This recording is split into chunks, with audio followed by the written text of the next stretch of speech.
지난 시간 우리는 자기 백성과 언약을 세우시는 하나님을 살펴봤습니다. 하나님이 아브라함에게 찾아와서 약속하시고 언약을 맺으셨습니다. 신이 인간을 찾아와서 약속하시는 것도 신기한 일이지만 인간에게 한 그 약속을 지키기 위해서 언약을 맺는 것은 정말 믿기 어려운 일입니다. 사실 하나님 편에서는 인간과 이 언약을 맺을 이유가 있습니까? 없습니다. 왜 그렇습니까? 여러분, 하나님은 어떤 분이십니까? 모든 만물을 말씀으로 창조하신 분이십니다. 모든 것을 아시고 모든 것을 하실 수 있는 전지전능하신 분이십니다. 더 나아가 그분이 계시지 못할 곳이 없습니다. 그분은 무소부재하신 분이십니다. 그러니까 전지전능하시고 무소부재하신 그 하나님이 무언가를 말씀하셨다면 이미 성취되고 완성된 것이나 다름이 없는 것이죠. 그러니까 하나님 편에서 피조물인 인간과 언약을 맺는 일은 매우 귀찮은 일이 될 수 있는 것입니다. 그냥 자기 백성에게 약속을 주시면서 야, 너희는 의심하지 말고 믿어라, 그렇게 한마디만 하셔도 됩니다. 그러나 하나님은 약속 이후에 언약을 세우시죠. 이는 하나님의 약속을 믿고 사는 자기 백성을 위한 배려입니다. 하나님은 창조주이시고 전지전능하시며 무소부재하십니다. 그분은 약속에 신실하십니다. 그러나 피조물인 인간은 다릅니다. 인간은 무한한 존재가 아니라 유한한 존재입니다. 때문에 힘이 없습니다. 혹시 우리 중에 자신의 미래를 다 아시는 분이 계십니까? 죽을 때까지 내가 어느 과정을 지나며 또 어떻게 된다라고 하는 것을 정확하게 알 수 있는 사람은 아무도 없습니다. 인간은 과거를 해석할 수 있을 뿐 현재와 미래는 알 수가 없습니다. 그래서 모든 인간은 미래의 불확실함으로 인한 두려움을 갖고 살죠. 그 두려움을 제거하기 위해서 사람들이 용하다고 이 소문난 점쟁이나 터라와 같은 것들을 보려고 하는 것 아닙니까? 그러니까 문제는 늘 하나님이 아닌 인간 측에서 생겨나는 것입니다. 아무리 하나님이 신실하게 약속을 지키신다라고 해도 그 약속을 받은 인간은 두려울 수밖에 없습니다. 이를 아브라함을 통해 계속 보고 있는 것 아닙니까? 그래서 하나님이 자기 백성을 위하여서 언약을 세우시는 것이죠. 그러니까 언약은 단지 약속을 지킨다라고 하는 정도가 아니라 그 언약을 맺는 당사자인 하나님과 택한 백성의 관계를 보여주는 아주 중요한 내용이 되는 것입니다. 그래서 언약의 핵심이 무엇입니까? 나는 너의 하나님이 되고 너는 내 백성이 되리라. 바로 이것입니다. 이렇게 언약은 하나님과 택한 백성의 관계를 보여주는데 언약의 체결 과정을 보면은 여러분, 언약이 어떻게 성취됩니까? 하나님의 열심과 일방적인 은혜로 성취됩니다. 그러니까 우리는 언약을 통해서 하나님과 우리와의 관계를 확인할 수도 있고 우리가 하나님께 어떤 사랑을 받고 있는지 그리고 우리가 어떠한 은혜로 구원을 받게 되었는가 하는 것을 모두 알 수 있는 것입니다. 그 언약의 책인 성경을 우리가 매주 배우고 있는 것입니다. 그러면 우리가 말씀을 배우는 시간에 얼마나 진지하고 또 겸손하게 그리고 적극적으로 임해야 하는 것입니까? 주로 많은 분들이 찬양 시간과는 좀 다르게 설교 시간만 되면은 지루하고 재미없는 졸린 시간으로 여기는 그러한 경우가 많습니다. 그러나 사실 말씀 시간만큼 즐겁고 행복한 시간은 없습니다. 말씀을 모르면 찬양과 기도는 할 수 없습니다. 만일 한다고 해도 그것은 엉터리입니다. 예배는 최고의 가치를 하나님께 돌리는 시간 아닙니까? 하나님의 영광을 찬양하는 시간입니다. 내게 영광을 돌리는 것이 아닙니다. 하나님께 영광을 돌리는 것입니다. 그래서 최고의 가치를 하나님께 돌린다, 그렇게 표현하는 것입니다. 그러면 하나님께 최고의 가치를 돌리기 위해서는 어떻게 해야 합니까? 내게 가치를 돌리던 것을 멈춰야 하겠죠. 내게 영광을 돌리지 않아야 하나님께 영광을 돌릴 수 있는 것 아닙니까? 이를 조금 다르게 표현하면은 내가 부인되고 내가 부정되어야 한다 하는 것입니다. 자기 부인을 통해서 나는 죽고 예수가 사는 시간, 그래서 그분이 내게 주시는 그 은혜에 만족하고 하나님만으로 기뻐하는 시간, 그 시간이 바로 예배 시간입니다. 그러면 나를 부인하는 자는 어떠한 상태가 되는 것입니까? 자신이 있음의 상태가 아닌 없음의 상태가 되는 것이죠. 이는 나를 기꺼이 하나님께 바친다라고 하는 말 아닙니까? 나를 주장하지 않습니다. 부인합니다. 이는 나는 하나님 없으면 안 됩니다. 이것을 고백하는 행위입니다. 그러니까 나는 하나님의 것입니다. 내게는 하나님이 꼭 필요합니다. 그렇게 자신을 바치는 시간이다라고 하는 것입니다. 나를 바치는 자가 예배를 가볍게 대할 수 있겠습니까? 자신을 바치는데 아무 생각 없이 그냥 바칠 수 있느냐는 것입니다. 그럴 수 없습니다. 그런데 아마 어떤 분들은 이런 생각이 좀 드실지 모르겠습니다. 왜 하나님께 즉 자신을 바쳐야 하는가 하는 것이죠. 여러분, 우리가 왜 우리 자신을 하나님께 바쳐야 합니까? 우리가 소유한 것들 중에 좀 일부를 그냥 바치면 안 됩니까? 내가 자신 있는 것 또는 할 수 있는 것을 바치면 안 되느냐 하는 것이죠. 안 됩니다. 우리는 우리 전부를 바쳐야 합니다. 왜 그렇습니까? 결론부터 말씀을 드리면 하나님이 우리를 바쳐라, 우리를 바치라 그렇게 요구하셨기 때문에 그렇습니다. 이 말이 무슨 의미인지 지금부터 한번 좀 살펴보도록 하겠습니다. 지금 우리가 공부하고 있는 부분은 소위 횃불 언약으로 알려진 장면입니다. 기본적으로 언약이라고 하는 히브리어 단어인 베리트는 둘로 쪼갠다 라고 하는 의미입니다. 둘로 쪼갠다. 언약이란 단지 신과 인간이 맺는 것이 아니라 사람과 사람 사이에서도 언약을 맺었습니다. 언약은 일종의 서로 지켜야 할 약속이다 그렇게 보시면 됩니다. 오늘날 쉽게 이해하면은, 여러분, 우리가 계약서를 쓸 때 어떻게 하죠? 내가 이사를 가고 싶다. 그러면 집주인과 논의를 해서 집주인은 공간을 대여해 주는 대신에 전세나 또는 월세를 받고 그 공간을 사용하고자 하는 자는 집주인에게 일정 기간 동안 전세 또는 월세를 주어야 합니다. 그러나 그냥 말로 하게 되면 어떤 문제가 생기겠습니까? 사람의 기억력이라고 하는 것은 한계가 있습니다. 그래서 부동산에서 계약서를 작성하는 것이죠. 그때 계약을 맺는 자들이 서로 도장을 찍고 같은 내용의 서류를 갖습니다. 그렇게 도장을 찍고 나면 어떻게 됩니까? 도장을 찍은 그 내용에 대해 서로 지켜야 할 의무와 책임이 생기는 것입니다. 집 주인은 일정 기간 동안 공간을 내주어야 하고 집에 들어온 자는 그 동일한 기간 동안에 세를 내야 하는 것입니다. 그런데 이를 파기할 경우 어떻게 됩니까? 법적 책임을 물어서 피해를 받은 자에게 보상을 해 주어야 합니다. 언약의 구조도 이와 매우 비슷합니다. 언약을 맺는 것 자체가 서로가 서로에게 약속하는 것입니다. 때문에 언약을 맺는 그 순간부터 서로에게 한 약속을 성실히 이행해야 하는 것이죠. 그러나 조금 전에도 말씀을 드렸지만 여러분, 언약이라고 하는 것은 그냥 말로 맺는 것이 아닙니다. 아브라함 시대에 어떤 법이 있었습니까? 특히 지금 사람과 사람 사이에서 맺는 게 아닙니다. 하나님과 인간이 맺는 것입니다. 그러면 이를 어길 경우 어떻게 되는지 어떻게 알 수 있습니까? 알 수가 없습니다. 더욱이 말씀이 주어졌던 때도 아니었습니다. 말씀은, 율법이라고 하는 것은 모세 때부터 주어졌던 것이지 그 전까지는 인간의 눈에 가시적으로 보이는 말씀, 율법이라고 하는 것이 존재하지 않았습니다. 때문에 하나님은 아브라함과 언약을 맺기 위해서는 이 아브라함이 이해할 수 있는 방법을 택하셔야 했던 것이죠.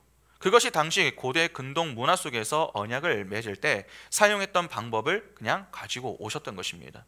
고대 시대의 사람들은 언약을 맺을 때 짐승을 돌로 쪼개는 그런 의식을 행했습니다.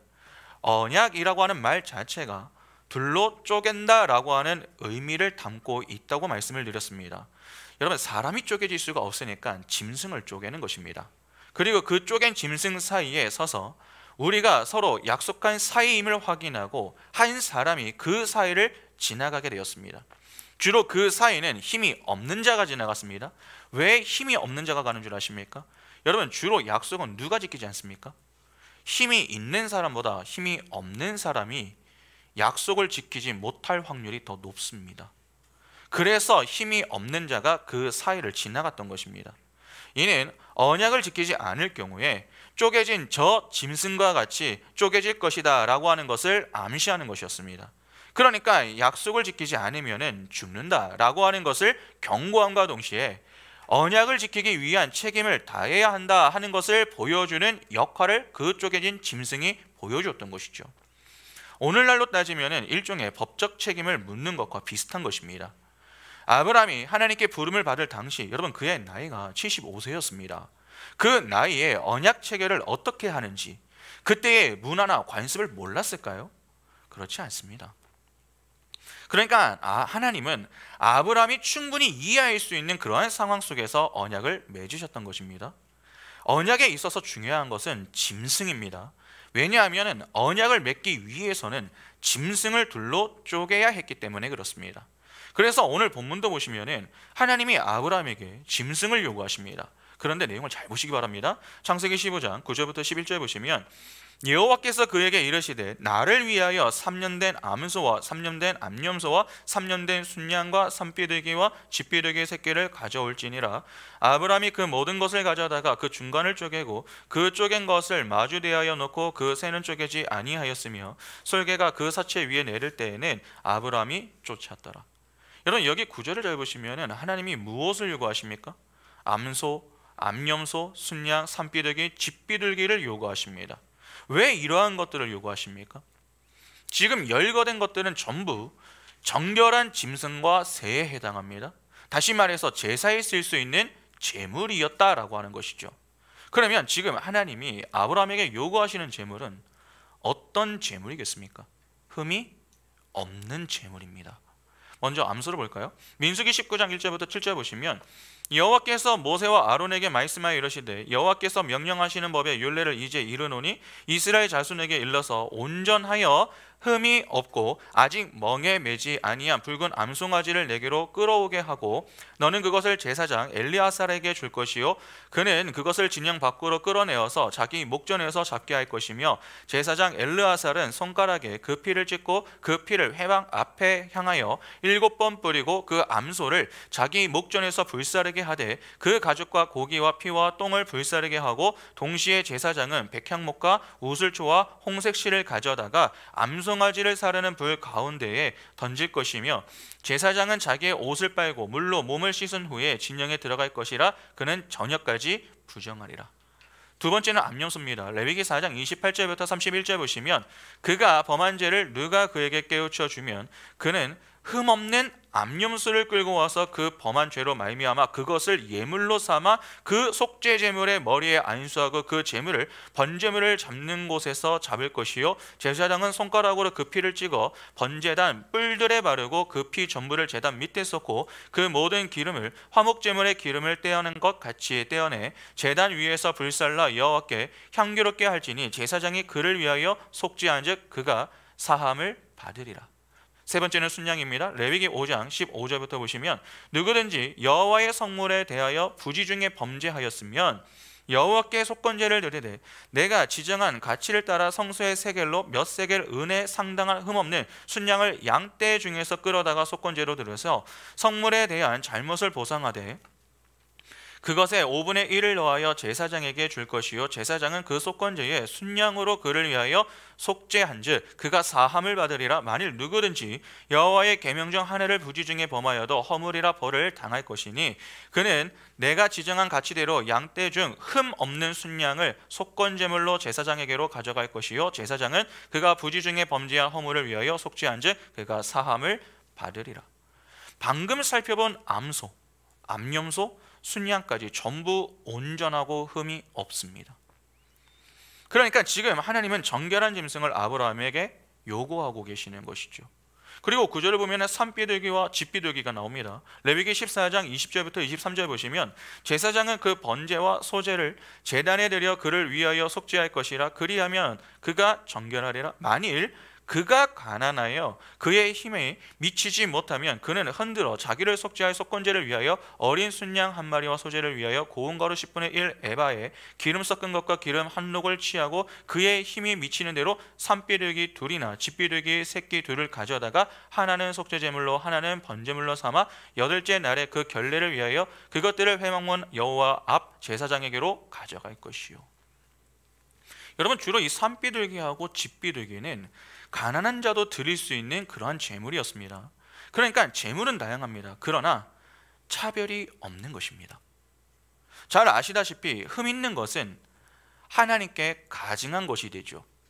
신명기 17장 1절에 흠이나 악질이 있는 소와 양은 아무것도 내 하나님 여호와께 드리지 말지니 이는 내 하나님 여호와께 가증한 것이 됨이니라. 말라기 1장 8절부터 14절 보시면 만군의 여호와가 이르노라 너희가 눈먼 희생제물을 바치는 것이 어찌 악하지 아니하며 저는 것 병든 것을 드리는 것이 어찌 악하지 아니하냐. 이제 그것을 너희 총독에게 드려보라. 그가 너를 기뻐하겠으며 너를 받아주겠느냐. 만군의 여호와가 이르노라 너희는 나 하나님께 은혜를 구하면서 우리를 불쌍히 여기소서 하여 보라.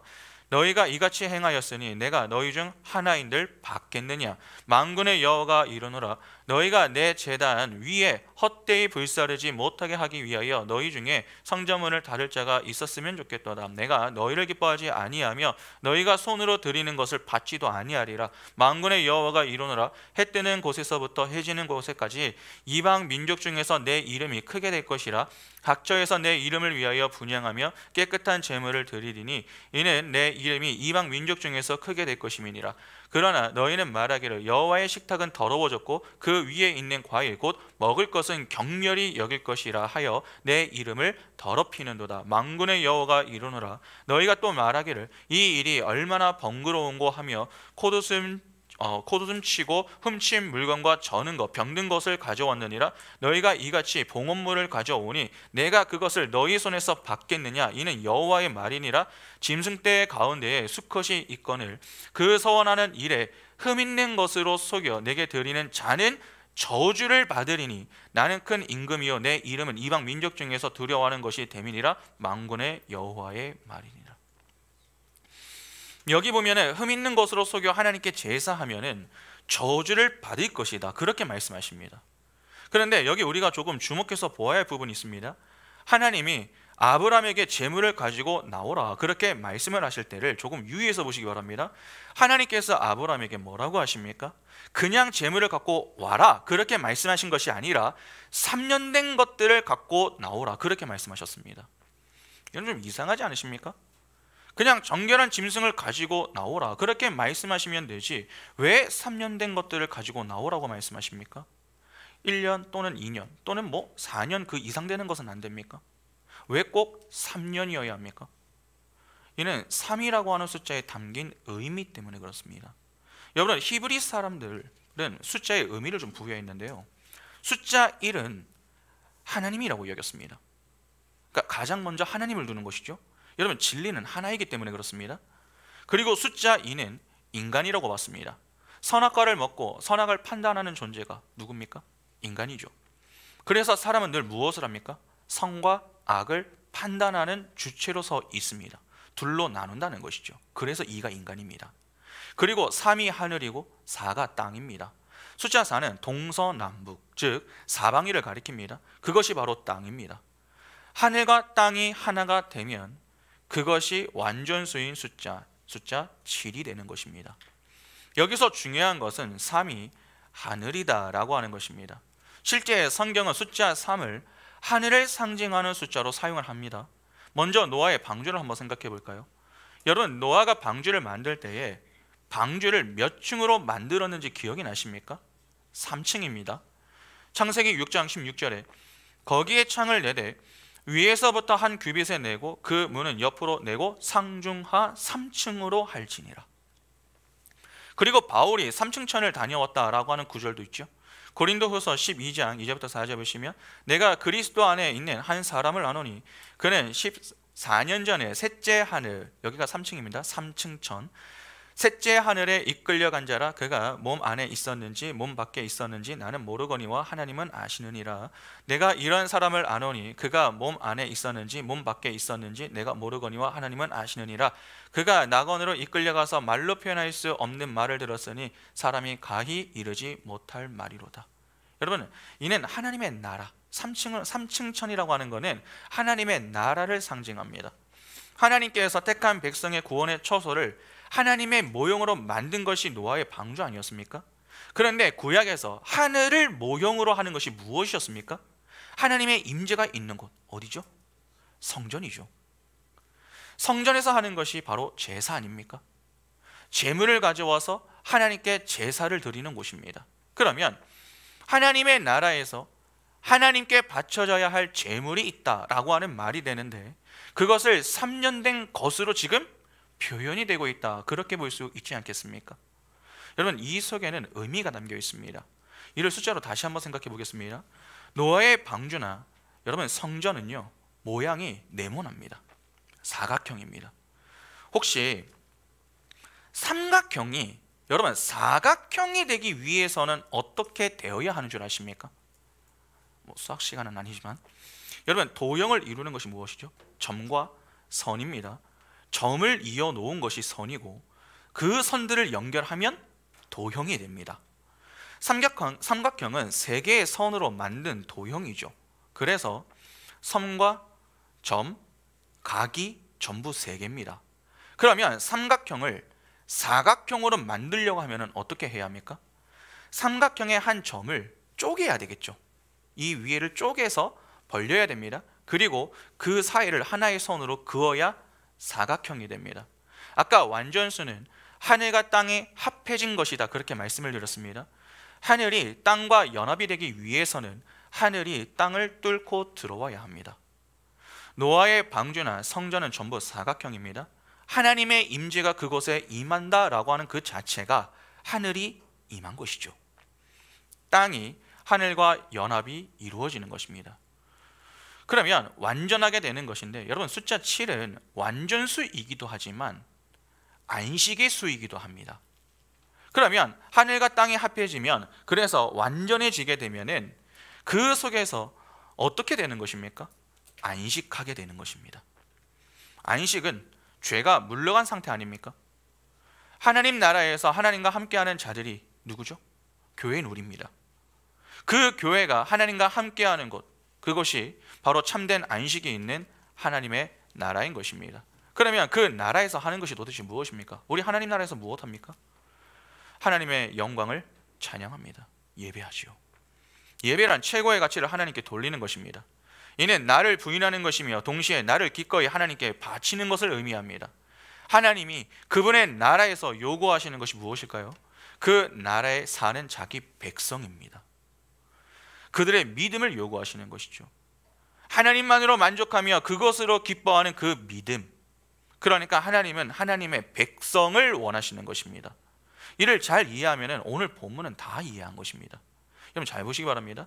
그 천국의 모형으로 구약 시대에 주어졌었던 것이 바로 성전입니다. 그 성전에서 제물을 바쳤습니다. 그런데 지금 하나님이 이후 성전에서 그 바쳐질 제물들을 지금 누구에게 요구하고 계십니까? 아브라함에게 요구하고 있습니다. 그러면 이는 무슨 내용이 되는 것입니까? 3년 된 제물이란 진짜 3년짜리 제물을 가지고 와라 하는 말이 아닙니다. 세 번째 제물을 가지고 오라는 말입니다. 그러면 첫 번째부터 세 번째 제물이 무엇입니까? 첫 번째는 이스라엘이죠. 이스라엘이 성전에서 제물을 바치면서 제사를 드렸습니다. 그 제물을 통해서 누구를 바쳤습니까? 이스라엘 자신을 바치는 것이었습니다. 두 번째는 예수라는 제물입니다. 예수 스스로 제물이 되어 죽으셨습니다. 하나님께서 유일하게 기뻐 받으시는 제물, 그 제물이 바로 예수 그리스도 아닙니까? 그러면 세 번째는 누구이겠습니까? 예수 안에서 예수와 연합된 바로 우리 자신입니다. 이스라엘, 예수, 우리 모두 성전입니다. 여러분 구약의 성전은 누구를 가리킵니까? 예수 그리스도죠. 그림자의 실체로 예수께서 성전으로 오셨습니다. 그리고 그 예수 안에서 예수와 연합된 내가 하나님의 처소가 되는 것 아닙니까? 하늘에 계신 우리 아버지, 내가 바로 처소입니다. 그러면 하나님 나라에서 바쳐져야 할 제물이 누굽니까 도대체? 바로 우리 자신이죠. 그러니까 옛 성전이 첫 번째 성전이고, 그 성전이 말하는 성전이신 예수께서 두 번째 성전이시며, 예수 그리스도가 내게 들어와 내 안에 성령으로 계실 때에 바울은 우리를 향해서 너희가 성전이다, 그렇게 이야기하는 것입니다. 고린도전서 6장 17절부터 20절 보시면, 주와 합하는 자는 한 영이니라. 음행을 피하라. 사람이 범하는 죄마다 문 밖에 있거니와 음행하는 자는 자기 몸에 죄를 범하느니라. 너희 몸은 너희가 하나님께로부터 받은 바 너희 가운데 계신 성령의 전, 이게 하나님의 처소죠. 성령의 전인 줄을 알지 못하느냐? 너희는 너희 자신의 것이 아니라 값으로 산 것이 되었으니 그런즉 너희 몸으로 하나님께 영광을 돌리라. 너희 몸으로, 너희를 바치라는 말입니다. 여기 너희가 성령의 전인 줄 알지 못하느냐라고 합니다.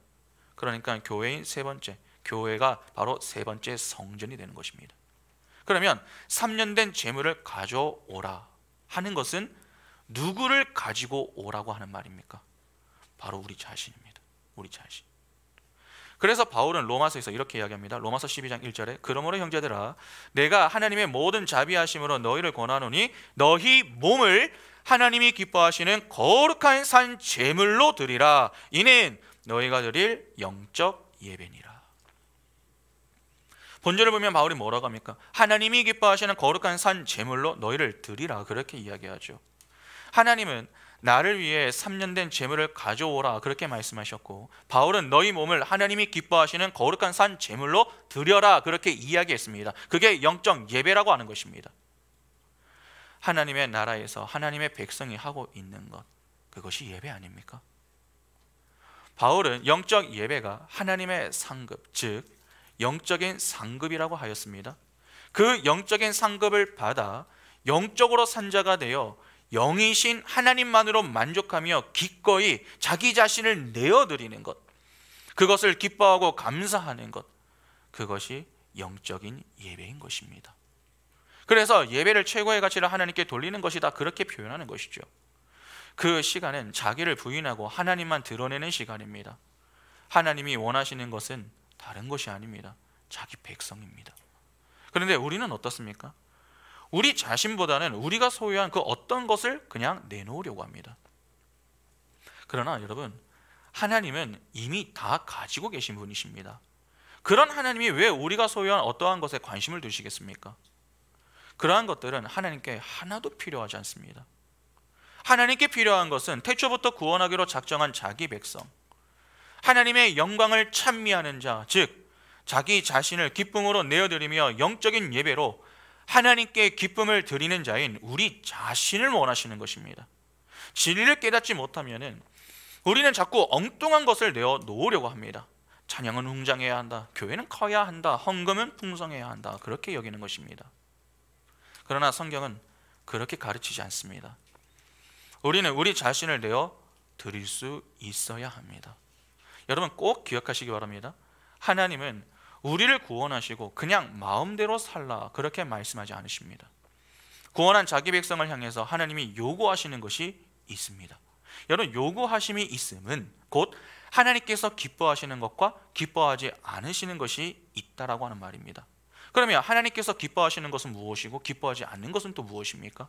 오늘 배운 내용에 따라 표현하면 나를 기꺼이 하나님께 바치는 자를 하나님께서 기뻐하시는 것이고, 그렇지 않고 자신이 아닌, 내가 아닌 다른 것을 바치려고 하는 자를 기뻐하지 않으신다, 그렇게 표현할 수 있습니다.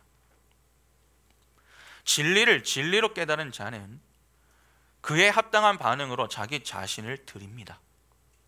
그러나 이를 깨닫지 못한 자 또는 율법을 표피적으로 이해한 자는 엉뚱한 것을 갖고 나오는 것입니다. 하나님을 오해하는 것이죠. 지금 아브라함은 이 내용을 이해할 수가 없습니다. 진리를 깨닫지 못합니다. 신약 시대도 아니고 그에게 어떤 율법이 주어졌던 때도 아닌데 이러한 진리를 그가 어떻게 알 수 있겠습니까? 모릅니다. 그래서 하나님이 짐승을 갖고 나오라고 하시면서 교훈을 주시는 것입니다. 그러면 우리가 우리 자신을 그냥 내어드리면 끝나는 것입니까? 생각해 보시기 바랍니다. 우리가 우리 자신을 정말 하나님께 내어드릴 수 있습니까? 우리가 우리 자신을. 여러분, 불가능합니다. 하나님의 은혜로만 가능합니다.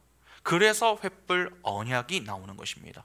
18절을 잠시 한번 보시기 바랍니다. 그 날에 여호와께서 아브라함과 더불어 언약을 세워 이르시되 내가 이 땅을 애굽 강에서부터 큰 강 유브라데까지 내 자손에게 주노니. 여기 보시면은 언약을 세웠다라고 하는 이 어구에 나오는 세워라고 하는 히브리어 단어가 카라트입니다. 카라트. 언약을 잘랐다라고 하는 말입니다. 그리고 오늘 본문 10절에 쪼개다라고 번역이 된 단어가 바타르입니다. 그러니까 언약이라고 하는 베리트, 카라트는 언약을 쪼개다, 언약을 자르다라고 하는 의미가 되는 것이죠. 기본적으로 쪼개미라고 하는 건 피 흘림과 죽음을 전제하는 말이죠. 언약의 성취를 위하여 무음한 짐승의 피 흘림과 죽음이 있어야 합니다. 그 쪼개진 짐승 양편에 언약을 맺는 당사자가 서로 다른 자리에 서게 되는 것입니다. 그러면 하나가 되기 위해서는, 이 양쪽에 있는 자들이 하나가 되기 위해서는 반드시 반대 자리로 넘어와야 하는 것 아닙니까? 누군가의 희생이 필요한 것입니다. 본래라면 그 희생은 힘이 없는 아브라함의 몫이 되어야 합니다. 그러나 하나님은 아브라함에게 그 사이를 지나라 그렇게 말씀하지 않으시고 그분이 그 사이를 친히 지나가시죠. 이는 자기 스스로를 저주하신 것입니다. 그러나 하나님은 자기 자신을 저주하실 수 있나요? 못하죠. 할 수 없습니다. 그러면 이는 무슨 뜻이 되겠습니까? 하나님이 반드시 언약을 성취하시겠다라고 하는 강한 의지를 그 자리에서 천명하신 것입니다. 그러면 하나님의 언약의 성취를 위하여 희생하시겠다라고 하는 말씀 아닙니까? 섬김과 희생을 요구하실 수 있는 분이 스스로 섬김과 희생을 자처하신 것입니다. 실제 언약을 어기는 쪽은 어디입니까? 아브라함입니다. 아브라함, 인간측이 어깁니다. 그러나 아브라함을 비롯하여서 언약 백성은 언약을 어기고도 죽지 않습니다. 왜 죽지 않습니까? 하나님이 쪼개진 짐승 사이를 지나셨기 때문입니다. 그러니까 하나님은 이미 다 알고 계셨던 것이죠. 인간은 절대 스스로의 힘으로 언약을 이룰 수 없다는 것을 말입니다. 다시 말해서 인간은 스스로 하나님에 의해 도달할 수 없다는 말입니다. 그래서 성경은 이 땅에 의인이 없나니 하나도 없다 그렇게 이야기하는 것입니다. 그러면 하나님이 쪼개진 고기 사이를 지나가신 것 자체가 무엇입니까? 은혜입니다. 그 은혜 때문에 죽어야 마땅한 자기 백성이 실수해도 죽지 않는 것입니다. 여러분, 하나님은 언약을 통해서 자기 백성으로 삼으시고 언약 백성으로 삼으시고 그 백성의 하나님이 되어주십니다. 그래서 그 언약의 성취까지 절대로 포기하지 않으십니다. 그렇게 포기하지 않으시는 그 하나님의 열심과 은혜로 인하여서 오신 분이 예수 그리스도입니다. 그 예수 그리스도가 어린 양이 되어서 쪼개지시죠. 그것이 십자가 사건 아닙니까? 성경은 예수께서 택한 백성의 구원, 즉 죄사함을 이루기 위한 제사의 제물이 되심을 강조하고 있습니다. 로마서 3장 25절에 이 예수를 하나님이 그의 피로써 믿음으로 말미암는 화목 제물로 세우셨으니 이는 하나님께서 길이 참으시는 중에 전에 지은 죄를 관가하심으로 자기의 의로우심을 나타내려 하심이니 에베소서 5장 2절에 그리스도께서 너희를 사랑하신 것 같이 너희도 사랑 안에서 행하라. 그는 우리를 위하여 자신을 버리사 향기로운 제물과 희생 제물로 하나님께 드리셨느니라. 히브리서 9장 23절부터 28절도 한번 보겠습니다. 그러므로 하늘에 있는 것들의 모형은 이런 것들로서 정결하게 할 필요가 있었으나 하늘에 있는 그것들은 이런 것들보다 더 좋은 제물로 할지니라. 그리스도께서는 참것의 그림자의 손으로 만든 성소에 들어가지 아니하시고 바로 그 하늘에 들어가사 이제 우리를 위하여 하나님 앞에 나타나시고 대제사장이 해마다 다른 것의 피로써 성소에 들어가는 것 같이 자주 자기를 드리려고 아니하실지니 그리하면 그가 세상을 창조하신 때부터 자주 고난받았어야 할 것이로되 이제 자기를 단번에 제물로 드려 죄를 없이 하시려고 세상 끝에 나타나셨느니라. 한 번 죽는 것은 사람에게 정해진 것이요 그 후에는 심판이 있으리니 이와 같이 그리스도도 많은 사람의 죄를 담당하시려고 단번에 들이신 바 되셨고 구원에 이르게 하기 위하여 죄와 상관없이 자기를 바라는 자들에게 두 번째 나타나시니라. 요한일서 2장 2절에 그는 우리 죄를 위한 화목 제물이니 우리만 위할 뿐 아니요 온 세상의 죄를 위하심이라. 여러분, 예수는 희생제물로 십자가 위에서 피의 흘림과 살뜯김, 즉 쪼개지심을 통해서 죄의 문제가 해결되게 하십니다. 죄로 인해 일어난 문제가 무엇입니까? 하나님과의 분리죠. 죄란 있어야 할 자리를 이탈한 상태를 의미합니다. 그러니까 죄로 인해서 무엇이 바뀐 것입니까? 자리가 바뀐 것입니다. 하나님과 한 자리에 있던 그 자리에서 다른 자리로 옮겨진 것입니다. 그러니까 하나님과의 분리가 일어난 것입니다. 여러분, 그러면 죄 구원도 똑같지 않겠습니까? 죄가 자리가 옮겨진 것이라면 구원도 자리가 옮겨지는 것입니다. 하나님과 구분된 자리에서 다시 하나님과 연합된 자리로 바뀌는 것입니다. 자리가 옮겨지는 것은 인간의 노력과 열심 등 인간의 행위로 이루어낼 수 있는 것이 아닙니다. 인간이 가지고 나온 행위가 율법입니다. 내가 내 힘으로 얼마든지 하나님을 기쁘시게 해 드릴 수 있다. 그것이 행위이고 율법이며 그것이 죄가 되는 것입니다. 하나님은 나를 위하여 재물을 갖고 오라, 그렇게 말씀하셨습니다. 알미니안주의자들은 이러한 구절이 나오면 매우 좋아하겠죠. 이 일을 문자적으로 해석을 해서, 자, 거봐라, 우리가 하나님이 명하신 대로 행하면은 하나님을 기쁘시게 해드릴 수 있다. 그렇게 그들의 행위와 존재에 가치를 부여하고 의미 있는 존재다, 그렇게 여길 것입니다. 그러나 그렇지 않습니다. 하나님이 나를 위해 갖고 오라, 그렇게 말씀하신 것은 하나님이 그분의 은혜로 내가 기뻐하는 자로 만들어 내실 것이란 하나님의 강력한 의지를 교훈하기 위해서 그렇게 말씀하신 겁니다. 잘 보시기 바랍니다. 하나님이 지금 갖고 나오라고 말씀하신 것은 3년 된 것들입니다. 3년 된 것들은 문자 그대로 3년짜리를 의미하는 것이 아니라고 말씀드렸습니다. 아브라함 자신을 이야기하는 것입니다. 하나님의 전에 거하여 하나님을 아버지로 인식할 수 있는 존재, 아버지가 내 안에, 내가 아버지 안에 있는 그 상태에서 하늘이 된 그 백성 자체를 요구하시는 것입니다. 그러나 이를 아브라함은 아직 이해하지 못하기 때문에 짐승을 가지고 나오라고 말씀하신 것이죠. 그리고 그 짐승을 통해서 아브라함에게 네가 가지고 나온 것은 나를 기쁘게 할 수 없어, 그것을 가르쳐 주시는 겁니다. 그것이 바로 짐승을 쪼개어 아브라함과 다른 자리에 서시는 그 모습으로 보여주시는 겁니다. 그 상태로 그냥 가만히 있으면 죽는 것입니다. 언약 체결 당시 힘이 약한 자가 그 사이를 지나가야 한다고 했습니다. 그러면 그 자리는 반드시 아브라함이 지나가야 하는 것입니다. 이는 언약 불이행 시 반드시 저 쪼개진 짐승과 같이 죽는다라고 하는 의미인 것입니다. 아브라함은 여러분 언약을 지킬 수가 없습니다. 당장 언약 체결 이후에 16장으로 넘어가면은 곧바로 어기는 모습이 나타나죠. 때문에 아브라함이 그 사이를 지날 경우 아브라함은 그냥 죽을 수밖에 없는 것입니다. 그러니까 아브라함이 갖고 나온 짐승과 그의 행위는 하나님과 맺은 언약을 지킬 수 없다라고 하는 말입니다. 이는 하나님에 의해 도달할 수 없다는 뜻이죠. 그러면 방법은 무엇밖에 없는 것입니까? 하나님이 직접 나서서 이 문제를 해결해 주실 수밖에 없습니다. 하나님은 자기 백성에게 관심이 많습니다. 오직 하나님의 백성만을 원하십니다. 그래서 그 백성에게 자기 자신을 상급으로 약속하셨던 것 아닙니까? 그런데 그냥 말로만 하신 게 아닙니다. 직접 그 말이 무엇인지 역사 속에서 보여주십니다. 그것이 예수 그리스도의 십자가 사랑입니다. 횃불이 지나갔습니다. 내가 쪼개지겠다, 그렇게 말씀하신 것이죠. 내가 쪼개져서 너를 살리고 너와 한 약속을 지키겠다는 것입니다. 달리 말해서 약속은 반드시 성취된다라고 하는 강력한 하나님의 의지를 그 자리에서 보여주신 것입니다. 하나님이 약속하신 것이 무엇이죠? 여러분, 하나님께서 택한 자기 백성에게 무엇을 약속하셨습니까? 에베소서 1장 3절부터 보시면 찬송하리로다 하나님 곧 우리 주 예수 그리스도의 아버지께서 그리스도 안에서 하늘에 속한 모든 신령한 복을 우리에게 주시되 곧 창세전에 그리스도 안에서 우리를 택하사 우리를 사랑 안에서 그 앞에 거룩하고 흠이 없게 하시려고 그 기쁘신 뜻대로 우리를 예정하사 예수 그리스도로 말미암아 자기의 아들들이 되게 하셨으니 이는 그가 사랑하시는 자 안에서 우리에게 거저 주시는 바 그의 은혜의 영광을 찬송하게 하려는 것이라.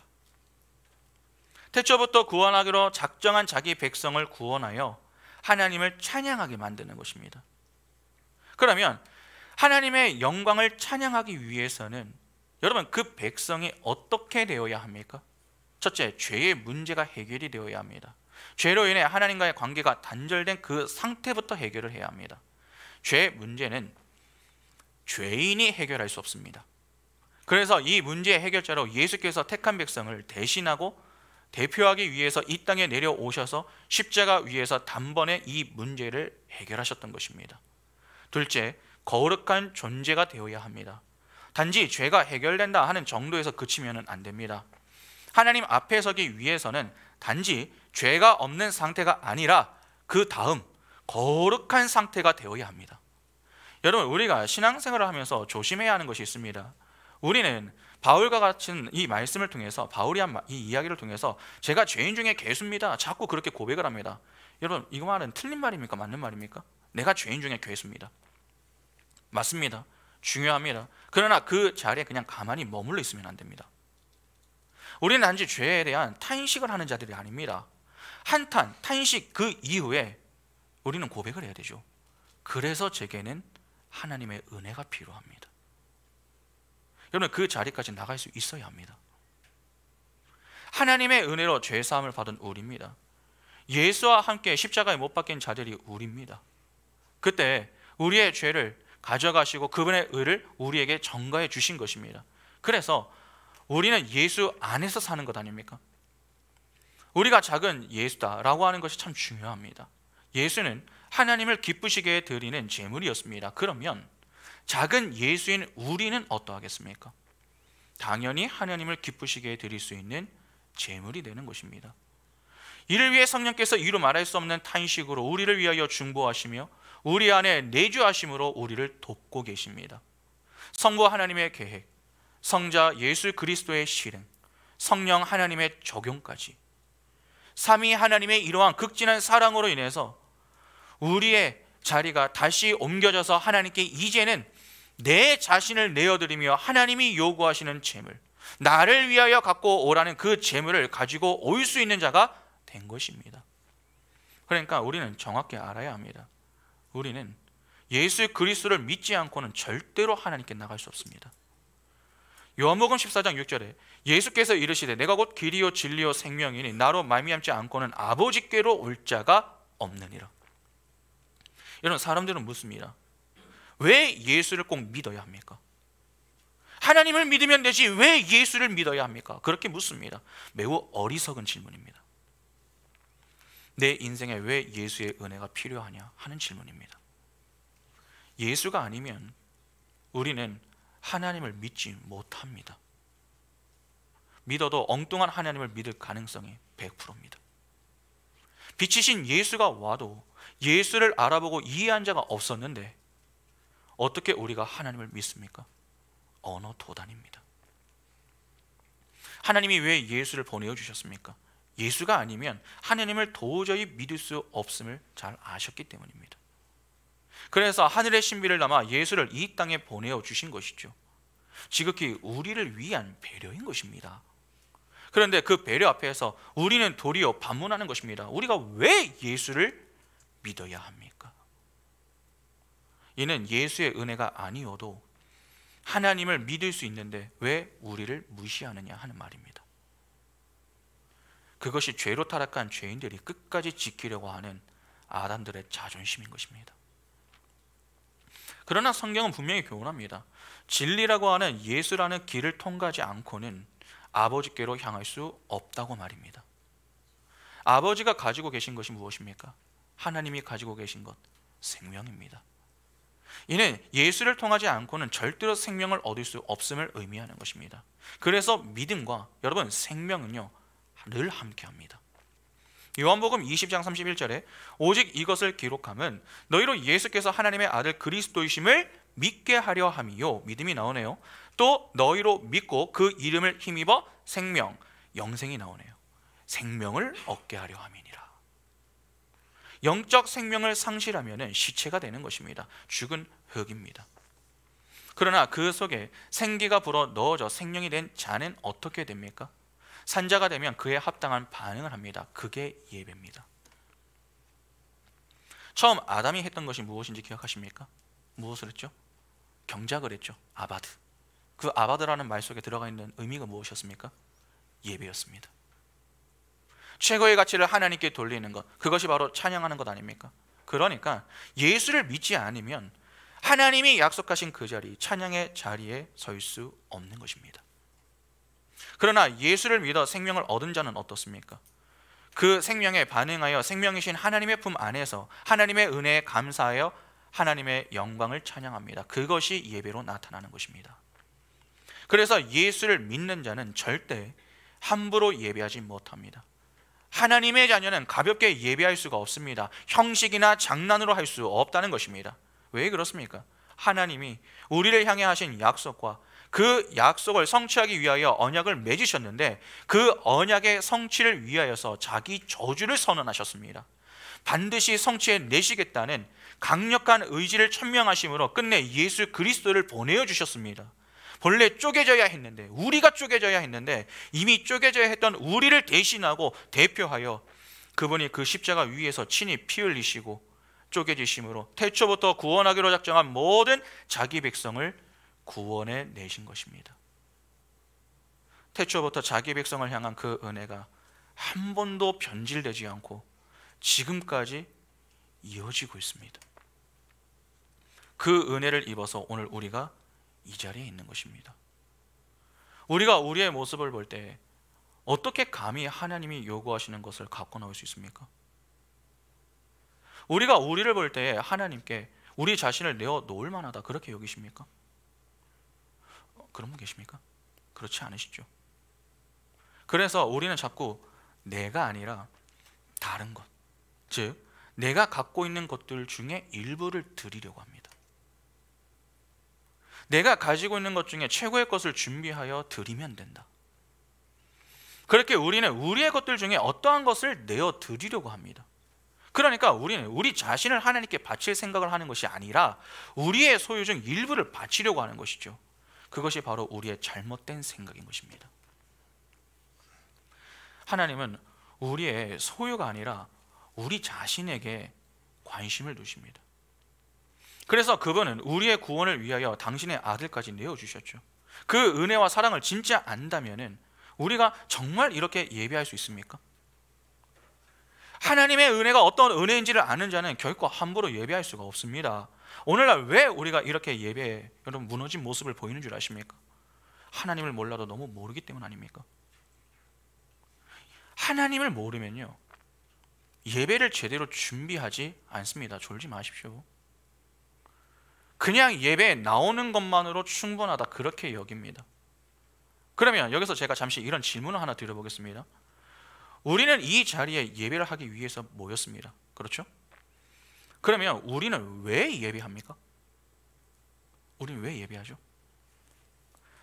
나에게 예배는 도대체 무슨 시간입니까? 진정 예배를 나를 하나님께 바치는 시간이다 그렇게 여기십니까? 그러면 그렇다고 속으로 대답하신 분들 계실 테니까 그렇게 대답하신 분들에게 제가 다시 한번 여쭤보겠습니다. 내가 나를 바치는데 예배 시간을 아깝다고 생각할 수 있습니까? 찬양을 엉터리로 부르며 기도 시간에 눈을 뜨고 장난치고 휴대폰을 만지며 설교 시간에 졸 수 있습니까? 책상에 우리 다 있잖아요. 그러니까 얼마나 좋습니까? 팔짱 딱 이렇게 하고 있으면 얼마나 좋습니까? 여러분 그렇게 하면서 졸 수 있습니까? 대충 할 수 있습니까? 그리고 헌금 생활을 그렇게 대충 할 수 있는 것입니까? 오늘날 적지 않은 신자들이 자신을 하나님께 바칠 그 마음보다 반대로 우리를 위하여 하나님이 바쳐주시기를 바랍니다. 하나님이 저희한테 좀 희생하세요 이겁니다. 그러나 기억하셔야 됩니다. 하나님은 우리의 종이 아닙니다. 우리가 이렇게 하세요 저렇게 하세요 그렇게 지시하고 내 꿈과 야망을 위한 수단으로 삼을 수 있는 그러한 분이 아닙니다. 우리가 그분의 종입니다. 하나님이 우리를 위해 섬기시는 것은 그 섬김을 통해 교만한 자가 되라고 그렇게 하시는 게 아닙니다. 오히려 이 역사 속에서 하나님이 없으면 이곳이 바로 지옥이구나. 나는 하나님의 은혜가 꼭 필요한 존재구나. 하나님 저는 하나님의 것입니다. 저를 받아주십시오. 그렇게 하나님이 요구하시는 나를 점도 없고 흠도 없는 거룩한 제물로 하나님께 바쳐지는 자가 되는 것을 훈련하고 가면 되는 것입니다. 그것이 이 역사 속에서 우리가 해야 할 일인 것이고 이를 위해서 하는 것이 여러분 신앙생활인 것입니다. 그런데 이러한 생각 하나 없이 한 주 동안 그냥 하나님 그냥 잊고 지내다가 주일에 예배 시간만 되면 졸린 눈 막 비비다가 축도 끝나고 점심시간이 됩니다. 그러면 사람이 갑자기 멀쩡해집니다. 그리고 모임 때만 되면 자기 이야기, 자기 하소연하기 바쁘죠. 내가 한 주 동안 이렇게 지냈습니다. 난 저렇게 지냈습니다. 여러분 변명거리를 자꾸 만들지 마시기 바랍니다. 하나님의 은혜 앞에 왜 자꾸 변명거리를 만들려고 하십니까? 자신을 보호하기 위하여서 방어기지를 펼치는 것이고 신앙의 게으름을 합리화하는 것입니다. 내가 좋아하는 것은 어떻게든 시간을 내어서 하지 않습니까? 우리는 변명거리를 줄이는 자들이지 늘리는 자들이 아닙니다. 예배를 실패한 자들은 다른 것 다 실패할 수밖에 없습니다. 주일 예배부터 회복하시기 바랍니다. 예배 준비에 소홀해지시면 안 됩니다. 왜 우리가 이러한 수고를 해야 합니까? 여러분, 우리가 어떤 특별한 존재이기 때문에 그렇게 하는 게 아닙니다. 하나님의 은혜를 입었기 때문입니다. 그 은혜를 입은 자가 받은 은혜의 감사함을 표현하는 것은 당연한 것입니다. 내가 나를 바칠 자격이 되기 때문에 우리가 우리 자신을 하나님께 바칠 수 있는 게 아닙니다. 하나님의 은혜가 우리를 붙들고 있기 때문에, 하나님이 우리를 받으시겠다고 말씀하셨기 때문에 그 은혜를 힘입어 하나님께 우리 자신을 바치는 것입니다. 여러분, 하나님은 택한 자기 백성에게 분명하게 요구하는 것이 있습니다. 하나님은 나를 위하여 갖고 나오라 하는 것이 있다는 것입니다. 바로 우리 자신입니다. 하나님은 우리 자신을 내어 놓으라고 요구하십니다. 그러면 주일에 나올 때 우리는 어떻게 나와야 하는 것입니까?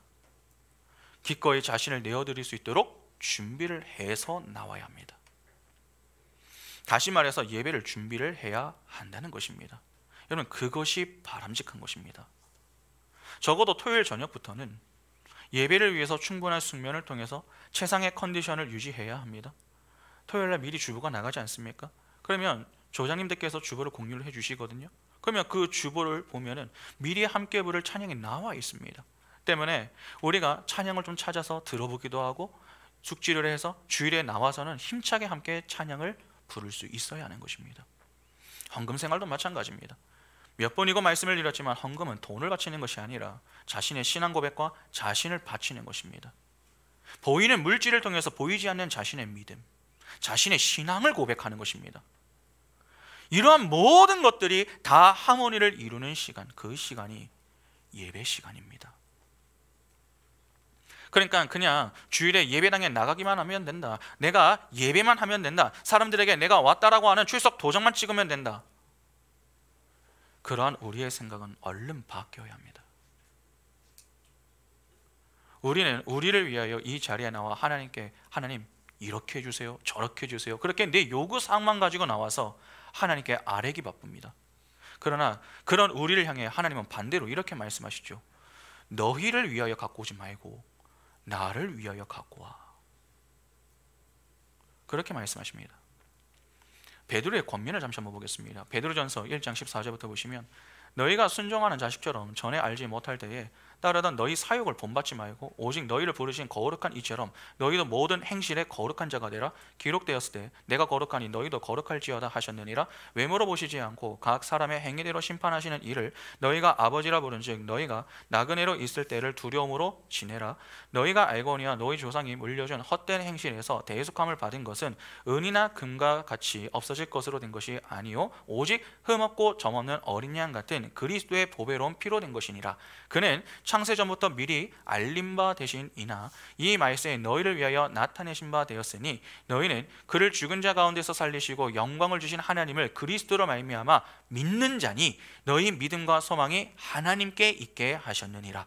너희가 진리를 순종함으로 너희 영혼을 깨끗하게 하여 거짓이 없이 형제를 사랑하기에 이르렀으니 마음으로 뜨겁게 서로 사랑하라. 너희가 거듭난 것은 썩어질 씨로 된 것이 아니요 썩지 아니할 씨로 된 것이니 살아있고 항상 있는 하나님의 말씀으로 되었느니라. 그러므로 모든 육체는 풀과 같고 그 모든 영광은 풀의 꽃과 같으니 풀은 마르고 꽃은 떨어지되 오직 주의 말씀은 세세토록 있도다 하였으니 너희에게 전한 복음이 곧 이 말씀이니라. 베드로후서 3장 11절부터 18절에 이 모든 것이 이렇게 풀어지리니 너희가 어떠한 사람이 되어야 마땅하냐 거룩한 행실과 경건함으로 하나님의 날이 임하기를 바라보고 간절히 사모하라. 그 날에 하늘이 불에 타서 풀어지고 물질이 뜨거운 불에 녹아지려니와 우리는 그의 약속대로 의가 있는 곳인 새 하늘과 새 땅을 바라보도다. 그러므로 사랑하는 자들아 너희가 이것을 바라보나니 주 앞에서 점도 없고 흠도 없이 평강 가운데에서 나타나기를 힘쓰라. 또 우리 것이 주의 오래 참으심이 구원이 될 줄로 여기라.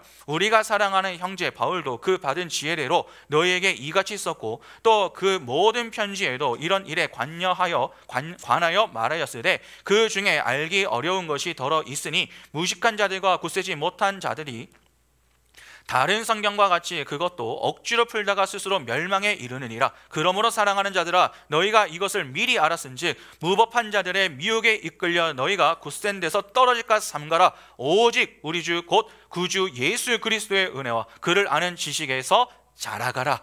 영광이 이제와 영원한 날까지 그에게 있을지어다. 여기 베드로가 말씀 안에서 자라가라 그렇게 이야기를 하는데 마지막 14절을 잘 보시면은 점도 없고 흠도 없이 나타나기를 힘쓰라고 했습니다. 무슨 말입니까? 점점 거룩한 자가 되어서 하나님이 기뻐하시는 제물로 기꺼이 하나님께 자신을 내어 드리는 자가 되라 하는 말입니다. 하나님이 기뻐하시는 제물로 하나님께 바치는 것, 그것이 영적 예배 아니었습니까? 로마서 12장 1절과 2절에 그러므로 형제들아, 내가 하나님의 모든 자비하심으로 너희를 권하노니 너희 몸을 하나님이 기뻐하시는 거룩한 산 제물로 드리라. 이는 너희가 드릴 영적 예배니라. 너희는 이 세대를 본받지 말고 오직 마음을 새롭게 함으로 변화를 받아 하나님의 선하시고 기뻐하시고 온전하신 뜻이 무엇인지 분별하도록 하라. 바울은 여기서 세 가지를 강조합니다. 이 세대를 본받지 말라, 마음을 새롭게 하라, 변화를 받아 분별하라 하는 것입니다. 여러분, 영적 예배는 그냥 할 수 있는 것이 아닙니다. 영적 예배가 있다는 것은 무슨 예배도 있다는 말입니까? 육적 예배도 있다는 말이죠. 미혹하는 세력이 있습니다. 그 미혹을 받아 실족하면은 예배는 예배인데 영적인 예배가 아닌 육적인 예배가 될 수 있는 것입니다. 육적인 예배를 하는 자가 마음이 새로워지겠습니까? 아닙니다. 여러분, 마음이 새로워진다라고 하는 말이 무슨 말입니까? 성령을 주신다라고 하는 말입니다. 성령 충만으로 표현해도 틀리지 않습니다.